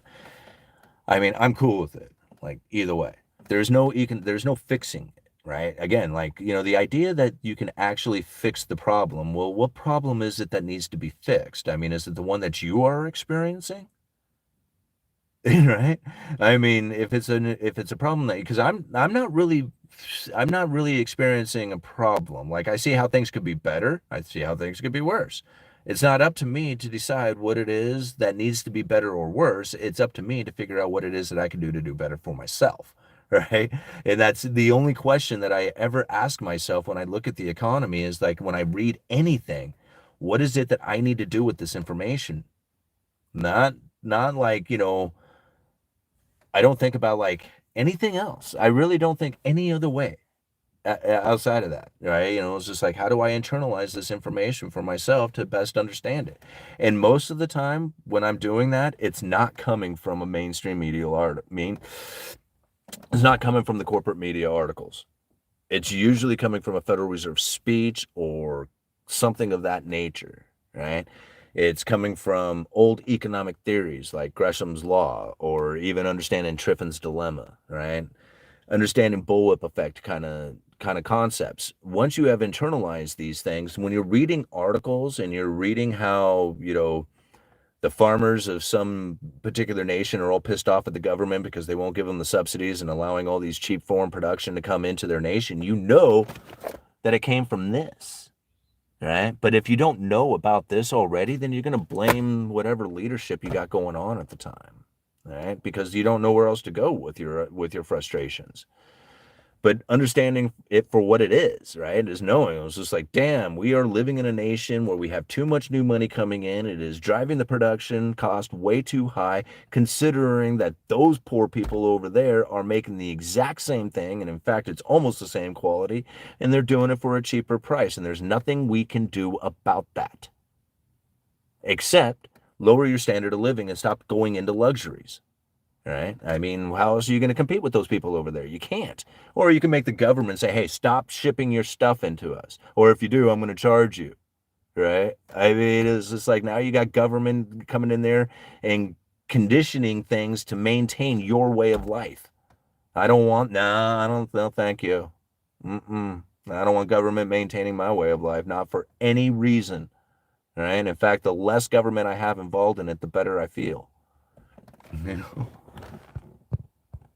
And this is the mindset you really have to take in, because there's no fixing it. Like, I can't think of any way. All the theories that I've, like, when I originally started studying economics, it was trying to figure out a way to fix it, right? Like, I was heavily involved in politics, figuring out, like, trying to figure out what it is that we need to do inside of politics to fix the economy so that people can have a better way of life. And then I realized you can't do it. You can't fix it, And I'm like, oh crap, now what? Now you got to figure out how to maintain and live your life through this crap that you thought could be fixed. And then you realize it's not really crap, it's just the way it is. It's just condition. It's like the weather, good or bad weather, whatever. It's just like, figure it out, uh, take sponsor application starting now. Yeah, effing things. Yeah, the government's always effing things up. They are. They really are. Close the border now. Okay, I told mid-sized bank CEO about Triffin and John Williams' shadow stats. He was aghast. Having reserves in case liquidity is needed. Yeah. All right. I am grateful for your answer, sir. I am asking because I have just met you. Hamaza. Yeah, I'm sorry. Sometimes I talk I talk really fast and kind of aggressive in ways, and please don't take any offense to any of it. I mean, I just get really jacked up on coffee at times. So, what is your view on heterodox economy? You you accept that John Maynard Keynes is guilty of the situation we are in right now? I don't think he is guilty of the situation that we are in now. I just think that they took an idea of what Keynes was talking about and ran with it. Like that, the idea that the government spending can keep the economy going was like better than the alternative of failure, right? So whether or not I don't think it was a good or bad thing. I just think it was a decision that was made to try and continue with the new money coming into the system, right? See, that's really what it comes down to, is that if you want to blame it on politics, right? If you want to blame this thing on politics and where the political action that had taken place, it was taking place back when we were providing dollars to the world to do transactions with, the liquidity issues. And that happened way back in like the 20s, right? And it wasn't just us. There was other nations that were doing world trade, right? I mean, there was all kinds of dollars and money out there that was circulating around, providing the world with the liquidity needs that they for doing their transactions with each other, right? And so you think about it, there's only a limited amount of gold, but there is an infinite amount of possibilities for transactions. But there's not going to be an infinite amount of transactions if there's a limited amount of currency to do transactions with. This was the problem that the world was facing. And that's where the dollar really stepped up. And they were like, holy crap, look at this dollar. It just makes transactions just like, boom, instantaneous. Let's make it happen right now, right? However, everybody knew deep down inside that they were printing up these dollars. However, you could cash in as many dollars, you could cash in your dollars for the fixed amount of gold, and nobody was really concerned that they wouldn't be able to do it, right? See, you think about this is happening like, 100 years ago, right? This was all happening 100 years ago. You want to blame politics? Who's the elected official back then who was doing that, right? Can you think of it? You remember which one it was? You remember who was a Democrat or Republican in the party at the time? Right? I mean, and by the way, this is going to go on for like, decades, right? So which one of them is it that you're going to blame the most on?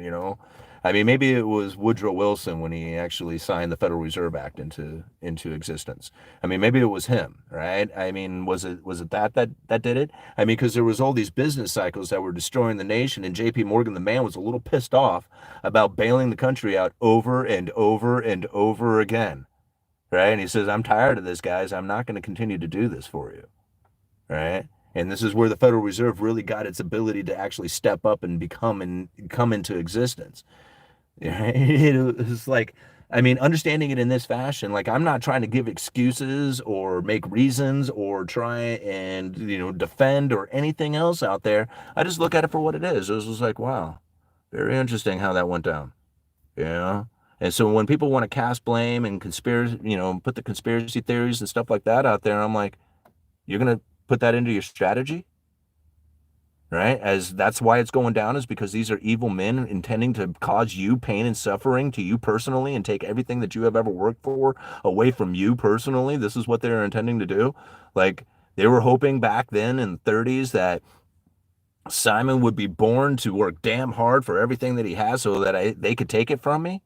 I mean, how did they know I was going to do that? I mean, at 40 years old, they wouldn't have guessed that when I was 40. I mean, I wouldn't have guessed it either, that I would have anything. So I don't think that they were trying to take anything from me.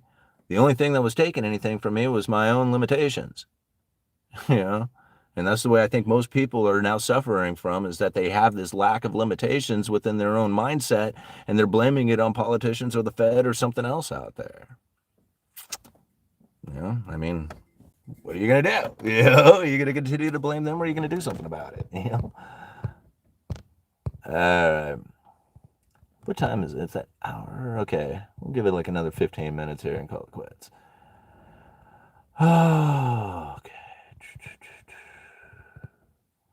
My understanding of how our government was intended to run was from tariffs. For the first 100 years of our history, that was how the government ran. Well, yeah.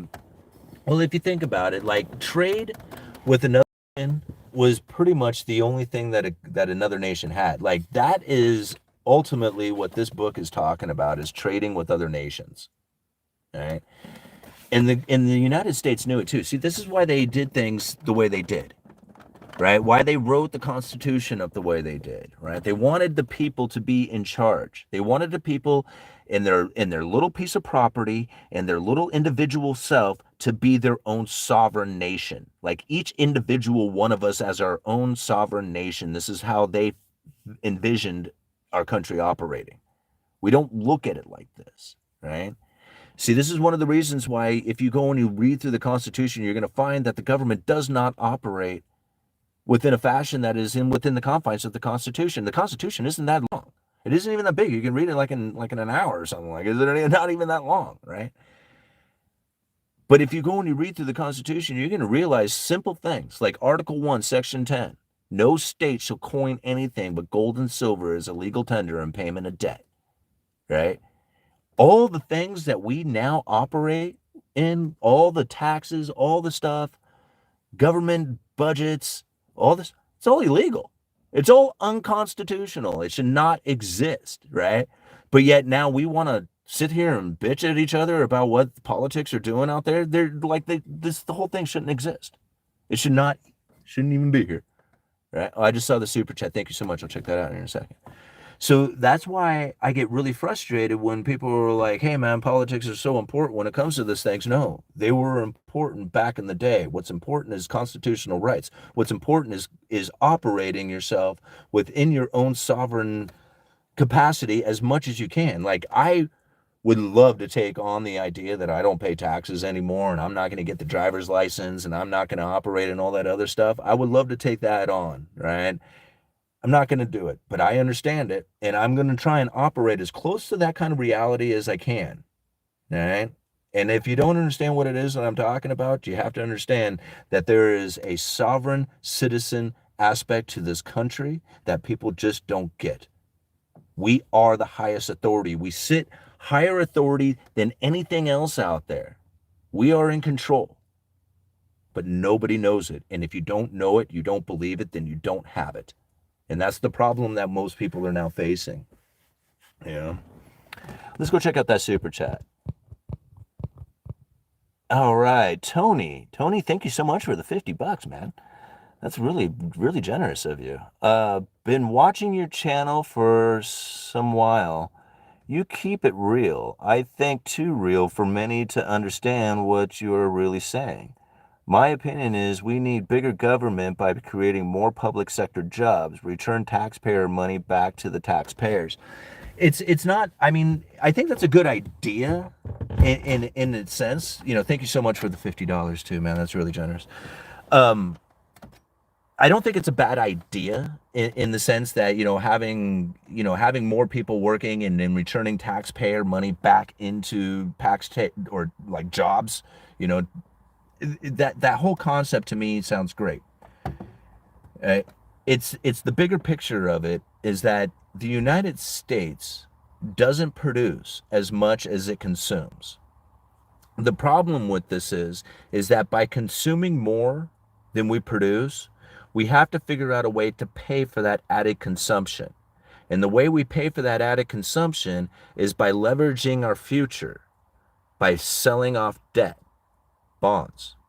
By taking on this extra debt that goes out deeper into the future, we are putting a burden on our future in the possibilities of what it is that we can do to be productive. Outside of cutting back on our consumption, cutting back on government, or cutting back substantially on debt, there's no way we can maintain this way of life. So regardless, even if you turn it back into taxpayer jobs and all this other stuff, that bigger picture of not producing as much as we consume is the final issue. Our higher luxury standard of living is a problem to the outcome of this entire system. If we did not have that higher standard of living, we would not have exported our manufacturing jobs, we would not be importing cheap foreign production, and we would be not having the issues that we are going on right now. However, you can't prevent this because this is the same thing that has happened time and time and time again, described right here. Right? It's just like you can't stop it. Like, as much as we wish we want to, and as much theories and people out there within the political arena that say that they can do it, they can't. They're I'm not calling them liars, they're delusional. That's the problem with it is that they actually think they can do it, and it is and then now they're really lost, because they actually feel that what they're doing, their efforts are actually going to work, instead of accepting the problem for what it is.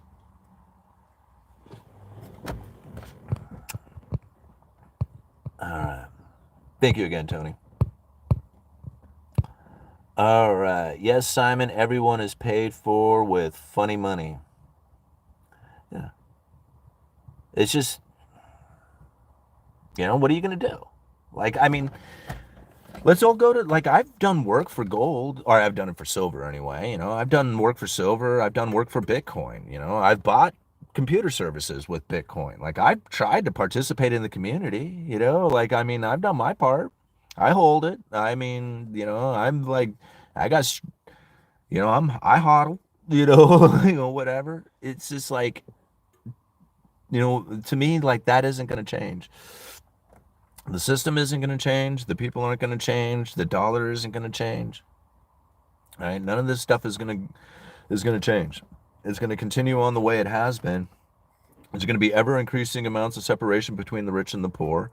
There's going to be, you know, all the issues that we're facing right now, especially when it comes to like the homelessness and, hard times getting into, finding a place to live and all that other stuff. That's going to get worse. I mean, it's all described.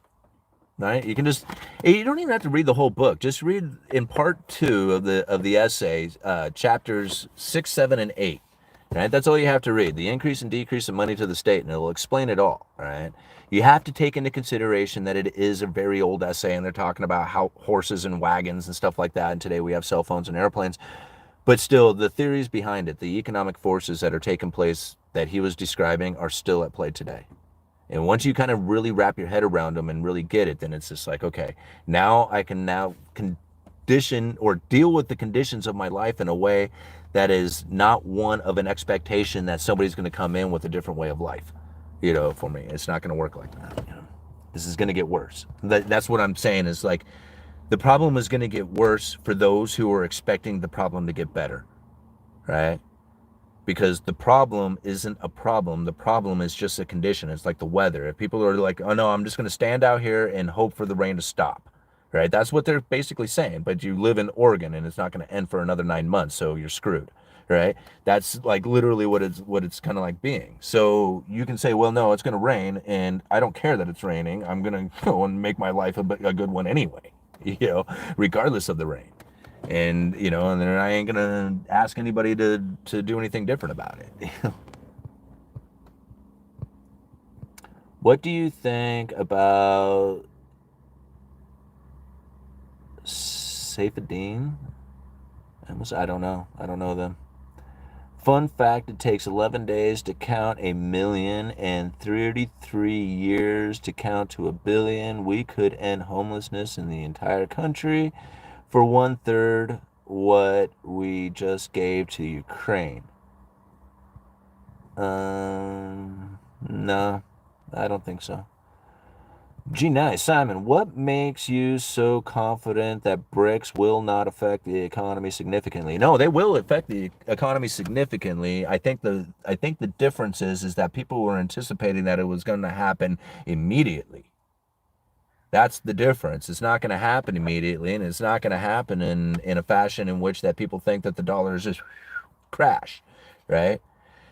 You have to take into consideration some of the past economic theories that are out there that would be in relation to this event, right? Mainly Gresham's law. Brics are going to want to use their own currency, right? Now, here's a problem. Having a new currency introduced into the system is going to be very difficult because it's going to be in competition with the other currencies that are out there. Okay, and I don't care if they're doing it by themselves, with themselves, exclusively for themselves, whatever, right? There's going to be an issue with the holding of that currency. Okay, because this is what it really comes down to, is that the way the dollar has become the world reserve currency, no other nation can really do this, right? And you have to take into consideration what it is that they are doing, right? There is something called the safe and liquid asset of the U.S. Treasury. When people are doing transactions with each other, they are doing it in dollars. But more so, they're doing it with U.S. Treasuries, because U.S. Treasuries are almost as liquid as dollars. Right? Like if you're holding a U.S. Treasury and you want to sell it, it's instantaneous. You can sell it. You got your dollars. So when they do transactions, they do them in treasuries because treasuries at least have a little bit of a yield to them, so you can get paid by holding this particular asset to do the transactions with. Cash ends up costing you because it costs money to do the transfer. So now the safe and liquid asset of the US Treasury has a heightened demand to do the world transactions with. There is no other nation that is willing to provide the entire world with a safe and liquid asset like the US Treasury, because in order to do that, they would have to go into as much deficit debt spending as the United States has done. Very few nations want to do that. Now, the United States is willing to do that, and they are willing to provide the world with the safe and liquid asset of US Treasuries. Now, here's the other problem that most nations are going to face, is that all of them want to be producers and savers. You build a good, strong, healthy economy off of production and savings. Higher standard of living comes from production and savings. Everybody wants to be a producer saver. Nobody wants to be a debt issue or be the one who's in debt and the consumer, except for the United States. Because by being the debt issuer, right, the US Treasuries, the safe and liquid asset, you have everybody demanding the dollars, and by demanding those dollars, you can now buy the goods and services of the world. So now you can provide the world with the dollars that they are demanding. Those dollars are now paying off debts of the world that are now issued that have nothing to do with the United States. Think about it. There is debts of sovereign nations out there that have nothing to do with our government, have nothing to do with the banking system, not our corporations, not our people, nothing. And they are due in dollars. How do they get those dollars? The United States is in trade deficit. We spend more than we take in. As far as like, we spend more money and than we export in goods. All right. This unique position for the United States is going to be very hard to beat. All the Brics nations can try. Like, they can try to do whatever they want, right? I mean, they are going to do transactions in their own sovereign nations or their own sovereign currencies. They're going to attempt to do them in gold. They're going to do these deals outside of the United States, make these partnerships, pat each other on the back, and talk about all the different groups that are joining in with them. And that's going to be just fine. But the problem is that they will never be able to do what the United States is doing. Right? Because none of them want to do that. None of them want to go into that to be the provider of the safe and liquid asset like the US Treasury. They would all love it, but none of them want to do it. Like, think about it. China right now is suffering the consequences of their manufacturing base leaving their nation. The only thing that they can do to bring new money in is to become a debt issuer. They are trying desperately not to go deeper into debt, but to try and bring more manufacturing back to their nation. Think about it. They're doing exactly the opposite of what it would be to compete with the United States as being the world issuer of currency. They would have to go deeper into the debt and provide the world with a safe and liquid asset. Does anybody trust China? Are you going to trust Chinese debt, sovereign debt, over a U.S. Treasury? I doubt it. Like, nobody's going to do that, right? I mean, some people might, but nobody's going to really do that. Think about these things in a fashion that is not like so like determined by a dollar failure, because the dollar is nowhere in a position in which that it is even going to fail. Right? Like, it's like there's nothing out there that even comes close to what the dollar can do. And there's no way that the dollar is going to fail. Not until the demand for dollars ceases to exist. And that demand for dollars is going to cease to exist when people stop taking out debts in dollars. And that doesn't happen. Like, when you see debt destruction taking place, like you actually are right now, you're seeing less debt being taken out in dollars. This creates liquidity issues within the banking system, and people start pulling their hair off talking about recessions and economic crashes and stuff like that taking place. I'm not scared one little bit of the Brics nations. Right? Russia and India do deals with each other in oil. Russia takes on a whole crap load of Indian rupees. Now they got a whole crap load of Indian rupees they didn't know what to do with. India's like, you want to invest it back with us? And Russia's like, no, we want to buy stuff from other people, and nobody wants rupees. Only India. Right? So now here we sold all this damn oil, making a big deal out of it, and everybody's like, look, they're doing these private deals all by themselves, India and Russia, and now Russia's sitting on a bunch of rupees they don't know what to do with. Right? Now, I'm sure they're going to eventually figure it out, but if they were to sell those rupees out there into the market so that they could get another currency to do a transaction with, they would be setting their own currency on fire. Like when you go to sell those rupees off into the market, that lowers the value of them. So now what are you going to do? Like set your own currency on fire, have no place to go to invest it, don't have any place to spend it? What was the point of this? Right? And this is something that Russia is facing. Again, like I think a lot about this stuff at times, and when I see all this news about the Brics nations and stuff, I have to think, who is spreading this information and why? Right? Because this seems more like an idea, like the whole Brics nations coming in, it seems more like a benefit to the Federal Reserve than anything. You know, you think about it right now, the Federal Reserve is sitting in a position in which that they don't know how to provide enough liquidity to the world. You realize that? Like, Ben Bernanke talked about it in his speech from way back in the day, that they may run out of assets to buy in order to provide the world with enough liquidity with the dollars that they need, and talked about moving into the purchasing of foreign debt in order to provide the world with enough dollars. You know? This is the scariest thing that anybody who understands the economy should really wrap their head around. This is it right here. Right? How it is that the Federal Reserve is going to get the world to stop using as much dollars for their debt. Right? So that they don't have to try and figure out how it is that they're going to provide the world with enough liquidity to pay off all that debt.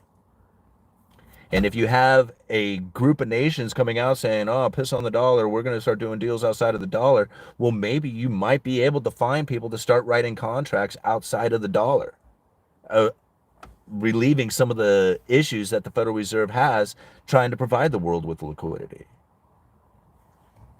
Right? See, not everything is what it seems. Like, there is ways of looking at this. Like, I don't know if that's the case. Like, I don't know. But the more I look into it, that's more the way I see it. Do you think that the Federal Reserve doesn't know? Here we go. You want to see something you want a good read? Let me see if I have it in here. I think I do. I thought I was going to throw all these things away. I should have. Anyway, dollar funding stresses. I can't find it. Anyway, if you type into Google search dollar funding stresses in China, you will find an incredible working paper coming out of the Federal Reserve talking about dollar-denominated debt outside of the United States, mainly talking about China, right? But China dollar funding stresses. Wow, the Federal Reserve knows about this situation, that there will come a day when all this debt's going to start coming due and the demand for dollars is going to skyrocket and nobody's going to be able to figure out how it is they're going to acquire the dollar to pay off that debt. That day will come. And it's a day right before the dollar crashes. This is what's crazy about it, is that right before it happens, you're going to see the dollar spike in value. Thank you so much, Evan, for the $10, man. Aloha, UE. You've given me so much knowledge, man, and thank you. You've inspired me to get hot on understanding this, but what can a man do with this info? Is there a way of capitalizing on this? Stand by. All right, man. I that's what this whole video has been about. And I really appreciate, like, you know, the $10 in the super chat and the questions, man. But I don't know how to keep reiterating it. This is it, man. This is how you do it. You have to internalize the information. If you have taken in any idea, if you understand what average inflation rate is over time, if you are understanding the monetary policy from the fact that they were at a low neutral interest rate and close to the zero lower bound, if you understand the problems that we were facing back then, if you have internalized that information, you are doing it, man. You are doing it right now, right? This is benefiting you. You just don't realize it, right? Subconsciously, you have picked up this information and you are going to be making the right decisions. I know it seems crystal gripping kind of hippie crap that I'm talking right now, but this is the truth of the matter, is that once you have understood it, once you understand it, and you have internalized it, and you're reading through articles and you can pull out their BS and you can say, no, man, they got this wrong. This is the reasons why it's happening. Like I said, when you can sit there and look at an article coming out of Europe saying that these, French farmers are all pissed off about this foreign imports coming in, and you can say, man, this is part of the Cantillon effect. This is like, things that not only that I recognize from the UE channel, but things that I remember from the essay that I have read, or some of the other economic things that you have read. This is how you do it. Now you understand why it is that these farmers are in the position that they are in, right? And instead of blaming the government, like a lot of people will do, you won't be blaming the government. You won't be occupying your minds and your thoughts and your subconscious with the blame of this being out there on some higher power, or on some, elected power out there or something like that. You're taking it in for the understanding that this is an economic force in theory that is now at play, right? And if you were a farmer, you might want to take a different position, right? Not saying you need to get out of farming, you just need to understand why it is that it's occurring, right? And that's how you internalize this information and make it the most useful that you can for yourself. Like, that's it, man. I mean, I don't know how else to describe it. Like, nobody knows what it is that you need. Like, I mean, you might be the type of person who wants to have $1 million where you get to ride jet skis on a lake all day, right? That might be like your end result in life. That's not mine. Like, I would not conduct myself in a way that would have that for the outcome, right? But that may be what you want. That may be what your outcome may be. We are not going to conduct ourselves in the same fashion, right? Even with the same information and everything else. Like, we might even use the same investments to get what it is that we want in our life, but we would not have the same outcome and the same goals in mind, right? So most likely we would not be making the same decisions on how it is that we are conducting ourselves when it comes to investments and savings and in what it is that we're going to do. Like, there's no way that anybody can ever describe this. That's why I did this video, right? There is no fixing this. There is no way of dealing with it in a way that is going to be general for the entire population. It doesn't work like that. Each individual one of us, on our own, making decisions for ourselves from the internalized information that we have. All right. Man, so many comments. This is so much fun. All right. What time is it? All right. I said I was going to end it here about 6 minutes ago, but all right. We're going to give it 8 more minutes. We'll make it a 2-hour video and then call it good. All right. I don't blame the Federal Reserve for the world's problems or my personal problems. That is just dumb. Yeah, and it really is. Like, the thing is like, there's nothing, like, what are you going to do? You're going to have them create a world that's going to be perfect for you while screw everybody else, I mean, there's just no way that they can do that. So, I mean, I don't expect them to, and I don't try to think of ways that they can, I mean, I just don't. I think about what it is that the people are expecting of them. I think a lot of times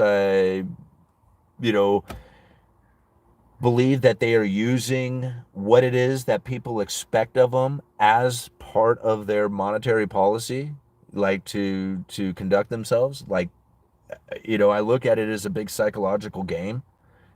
Part of that, the ability to even look at it like that, is the fact that I sit in precious metals. Like, if you can get yourself out of the third party claim altogether and just be able to look at it for what it is, and to say, okay, whatever you guys do, you do on your own, man. It doesn't have anything to do with me because I'm sitting on a piece of silver, right? It gives you a different view of things. Like, if you have all your hopes and wishes and dreams and expectations tied up into an outcome that these guys have now at their fingertips, man, that's going to be a very frustrating position to be in, right? But that's what you've done, right? That's your understanding of things. And so, again, like, how is it that anybody's going to tell you what to do? Like, you can't.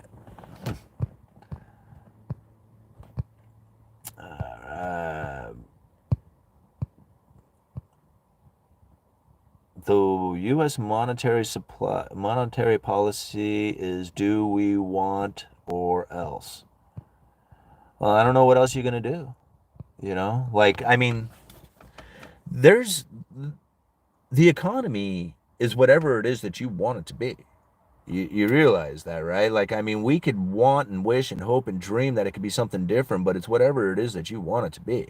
I mean, if you want it to be a silver standard, then you can put all your time and effort and energy and everything that you have into the accumulation of silver, and then do all your trades and everything you can doing it off of silver, and try to exclude yourself out of everything that's going on out there. It's going to be very difficult to operate like that, but you can do it. Like, it's possible that you can, participate in an economy in that fashion. You can do it with Bitcoin, you can do it with dollars, you can just do it with your own skills, right? You can use your skills and nothing else, and then say, hey man, I just work for dinner and that's it. Like, however you choose to do it is up to you. Now, we can look at the government and financial system and say, this is the two major things that are happening within my life that then conduct the economy in a way that is most impactful to me. And then you can make that important by having a lot of debt and having a lot of, things within your life that is tied to a political motivation. I mean, you can make that happen, right? Or you can make it not happen. It's like, it's entirely up to you. I mean, a lot of people don't realize how easy it really is to make $1 million. Is it really worth it to you? Is it worth it, the sacrifice to your family? Is it worth it, the time and effort and stress and energy that you're going to put into it, and then trying to maintain that after you've done it? Is it really worth it? I mean, all the money that you make beyond what it is that sustains your life, is it worth it? The what you're taking away from everything else you got possibly going on in your world? Is it really worth it? Like, ask yourself that. Like, how much money is enough? You know? And if you can have a situation in which your life that you have your bills paid and you can eat a ribeye every once in a while and go to visit the rebel capitalist, what things are good, man. Like, I don't see any problems. What do you need to fix? Right? I mean, I need to fix a lot of things that I got going on personally, but that's my stuff, right? That's not doesn't have anything to do with an elected official or a banking system or anything else out there, right? No, that's not. All right, sometimes the dollar is getting stronger, and those times you can. I'm not sure where we're talking on that one, but understanding the money you work for puts things in perspective, although most people will never know the truth behind currency. No, most people probably won't. And I agree with you on that. It's amazing on how many people think that the dollar is backed by gold in Fort Knox, which is kind of scary to think about, because even if it was, there's only like, what, a month's worth of gold there? I don't even think there's that much. Like the video. Yeah, please do. We got 210 likes. We got 343 people watching. $60 in super chats because you guys are always so generous for the channel. And I am probably going to call it quits in like 3 minutes here. I'm not sure what we're going to go do, but go hang with the family and go do something, maybe go bowling or whatever. I need to fix my sleeping schedule, man. I know that one. I am the worst sleep schedule ever. Hey, Simon, what exactly was the baby boomer generation